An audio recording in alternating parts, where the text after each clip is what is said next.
आज हम लोगों की एक और कमी है, हम जिस भगवान पे पूजा करते ना, जिस भगवान की, उस पे यकीन भी नहीं है हमें। लोग भागवत सुनने आ जाते हैं लेकिन भागवत पे यकीन नहीं है। लोग तीर्थ कराते हैं लेकिन तीर्थ पे यकीन नहीं है। हम जो काम करते हैं वो डाउटफुल होता है, होगा या नहीं होगा, होगा या नहीं होगा। विश्वासम फलम दायक, विश्वास फल को देने वाला है। जिसे विश्वास होता है मेरा परमात्मा उसे फल अवश्य देता है। आजकल तो मैंने देखा है लोग धर्म की निंदा करते हैं, मैंने देखा है भगवान की निंदा करते हैं, अपने गुरु की निंदा करते हैं। अरे तुम्हें कौन से नरक में ठौर मिलेगा जानते भी हो?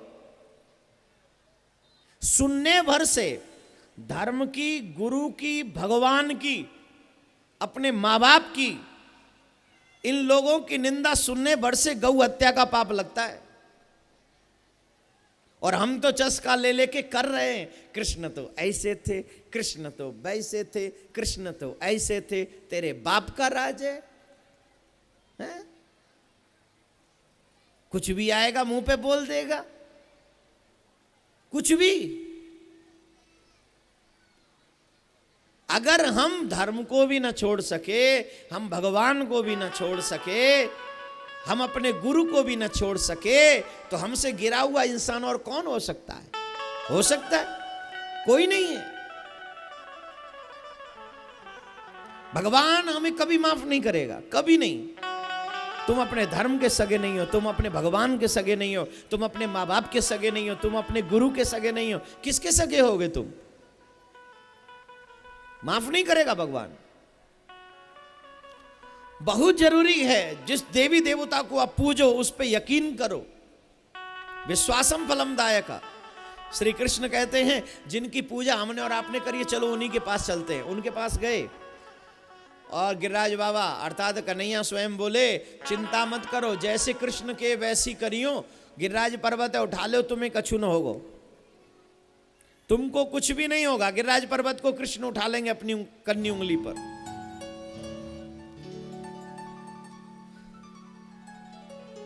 श्री कृष्ण ने गिरिराज पर्वत अपनी कनिष्ठ की उंगली पर उठा लिया।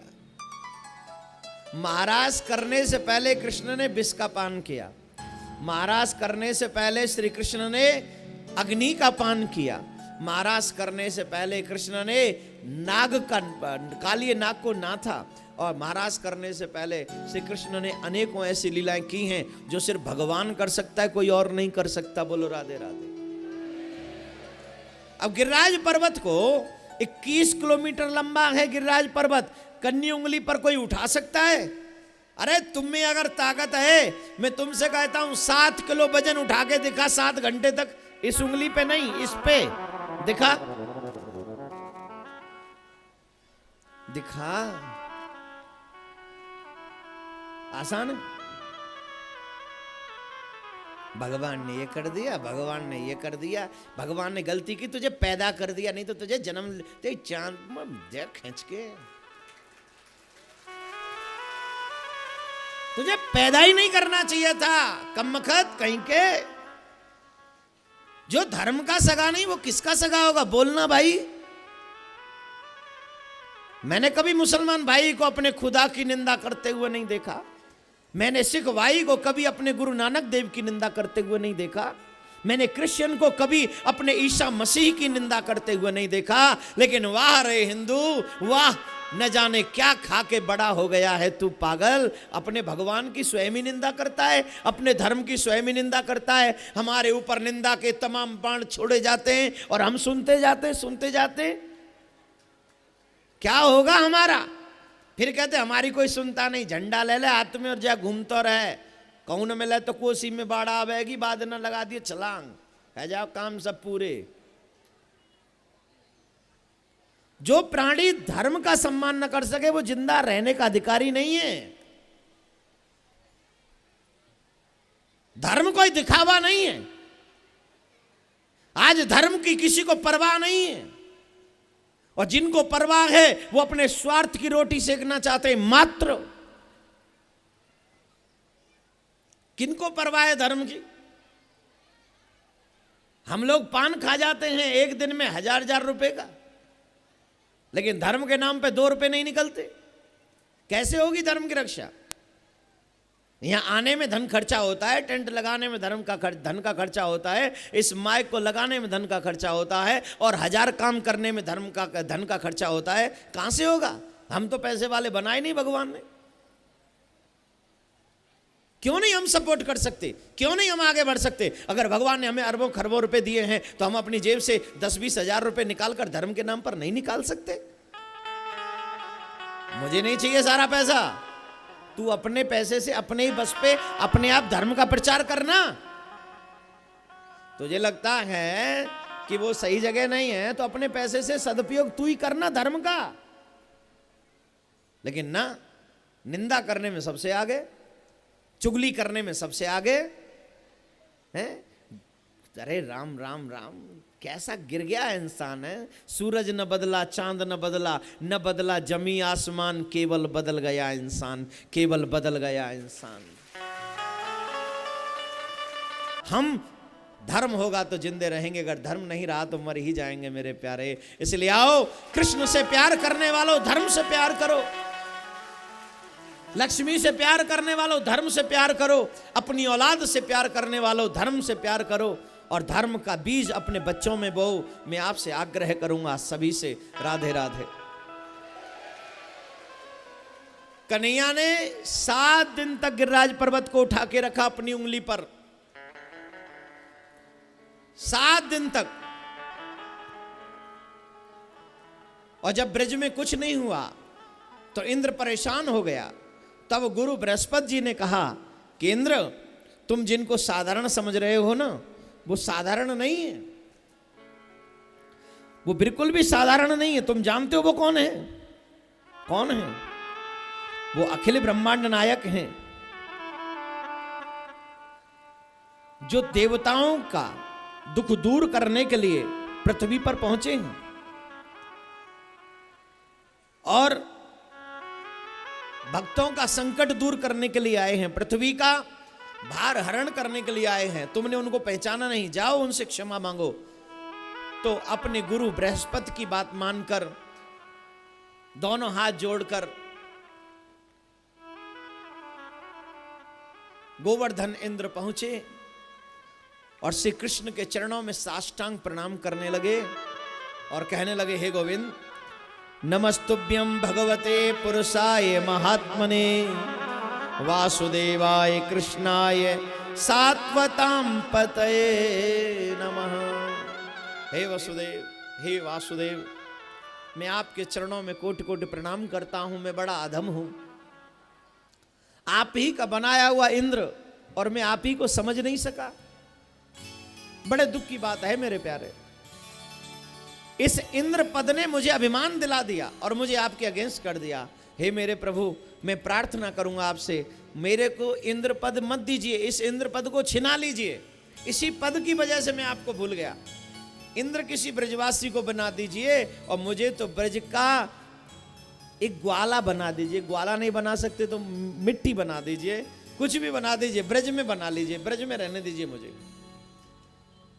बहुत बड़ा अपराध किया मेरे प्रभु, आपको 7 दिन तक कष्ट उठाना पड़ा है। तो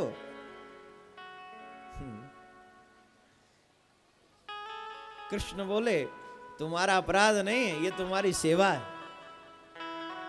इस ब्रज में अभी भी ऐसे लोग थे जो अभी तक मेरा दर्शन जिन्होंने नहीं किया था, जो मुझसे मिले नहीं थे, और जब तुमने इतनी घनघोर वर्षा की तो वो अपनी सुरक्षा के लिए गिरिराज पर्वत के नीचे आ गए, और आज उनको भी मेरा दर्शन हो गया और वो भी मेरे बिछुड़े प्रेमी मुझसे मिल गए। तो तुम्हारा अपराध नहीं हुआ, ये तो तुम्हारी सेवा हो गई है मेरे भाई। और सेवा करने वाले से मैं कुछ छीनता नहीं हूं, उसको तो मैं और देता हूं। जो मेरी सेवा करे, मेरे प्रेमियों की सेवा करे, मेरे धर्म की सेवा करे, उनसे मैं छीनता नहीं हूं, उनको मैं देता हूं। और तुमसे मैं इंद्रपद छीनूंगा नहीं। मैं तुमसे कहूंगा, तुमसे बड़ा प्रसन्न हूं, तुम जाओ इंद्रासन चलाओ, कोई परेशानी नहीं है, और बहुत खुश हूं। और एक और बात, ये जो ब्रजवासी है ना, ये मोते बड़ो प्यार करें, लाड लड़ा में, इतना लाड लड़ाते हैं, खिलाते ही गए, लड्डू खाओ, पेड़ा खाओ, कचौड़ी खाओ, पूड़ी खाओ, इमरती खाओ, रसगुल्ला खाओ, कड़ी खाओ, चावल खाओ, ये खाओ वो खाओ, और खिलाते ही गए, खिलाते ही गए। जिसके हाथ में जो आया खिलाते ही गए, लेकिन किसी ने मुझे पानी तो पिलाया ही नहीं। भाई जी, अगर आप बिना पानी पिए ज्यादा, बिना जल पिए अगर ज्यादा खा लें तो क्या हो जाएगा? बदहजमी। और जब इतने ब्रजवासी खिला रहे हैं और इतना खिला रहे हैं, तो जितना खाएं उसको हजम करने के लिए उसकी लिमिट का तो पानी चाहिए ना। अगर तुम इतना जल वर्षा नहीं करते तो सच्ची में मैं प्यासा रह जाता। इन्होंने मेरा भोग लगाया है, तुमने मुझे जल पिलाया है, तुम्हारी तो सेवा है ये। ऐ प्रेमियों, पहचानो रे मेरे कृष्ण के स्वभाव को, पहचानो मेरे गोविंद के स्वभाव को, कितना दयालु है। तुम्हारे अपराध को भी सेवा समझ लेता है। मिलेगा कोई ऐसा? बोलो बोलो। और करो निंदा कृष्ण की, और करो निंदा रास की, और करो निंदा धर्म की। जब जाएगा ना यमराज के यहां, तेरी वो लंबी सी छड़ी, वो लंबा सा वज्र जैसा गदा, गरम कर करके अग्नि में, वहां वस्त्र तो पहनते नहीं है, निर्वस्त्र होते हैं, और वो जो मार पड़ती है ना गदा से, बाबा रे बाबा। फिर पूछें कितनी बार धर्म की निंदा किए था? कितने आदमी थे जिनको तुमने धर्म की बुराई सुनाई? बोलो। बोले सरकार पता नहीं कितने। तो बोले उतने ही गधे पड़ेंगे तेरे ऊपर। ले तो मारे खींच खींच के। सजा मिलनी चाहिए और मिलेगी, मेरा वादा है। लिख ले, मेरी व्यासपीठ कहती है जो धर्म की निंदा करता है उससे बड़ा पापिष्ट कोई नहीं, और ऐसे व्यक्ति को सिर्फ नरक में जगह मिलती है, ऐसे व्यक्ति को और कहीं जगह मिल नहीं सकती। ऐसे पापिष्ट को कठिन से कठिन सजा यमराज के दरबार में मिलती है। बोलो राधे राधे। जोर से बोलना पड़ेगा। यहां की अदालत है शायद तुम्हें छोड़ दे, लेकिन वो अदालत तुम्हें नहीं छोड़ेगी। Do you understand? ढंग से समझ लो। यू मस्ट अंडरस्टैंड, तभी आनंद आएगा। राधे राधे बोलना पड़ेगा। तो देवराजेंद्र वापस चले गए सेवा करके।